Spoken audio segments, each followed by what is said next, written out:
La situation aurait été pire sans la réunion tenue dimanche entre le gouvernement, représenté par le vice-premier ministre, ministre de la fonction publique et les syndicats des médecins. En lieu et place d'une grève sèche comme annoncé, les blouses blanches ont opté pour un service minimum dans les hôpitaux publics. Dimanche, autour du vice-premier ministre de la fonction publique, Jean-Pierre Liaou, il a été décidé la mise en place d'une commission ad hoc dont la mission est d'examiner les desiderata des médecins en vue de proposer des solutions à court, moyen et long terme. Suivez.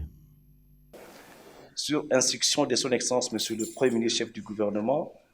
son Excellence, Monsieur le Vice-Premier ministre, ministre de la fonction publique, a eu à présider aujourd'hui une grande séance de travail avec le grand syndicat de médecins,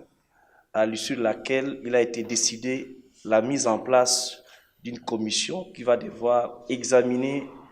les revendications des médecins en termes de solutions concrètes à trouver à court, à moyen et à long terme. Et en contrepartie, bien sûr, le gouvernement de la République demande aux médecins des services de l'État de reconsidérer la position consistant en grève. Il va de soi,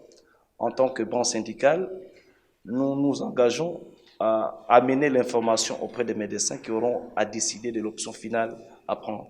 Sur le plan administratif, il a été décidé de la mise en place d'une commission qui aura pour tâche notamment d'actualiser le projet d'ordonnance de promotion au grade des médecins aux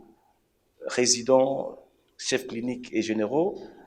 ainsi qu'une commission qui va devoir examiner la question relative à l'admission des médecins sous nouvelle unité sous statut.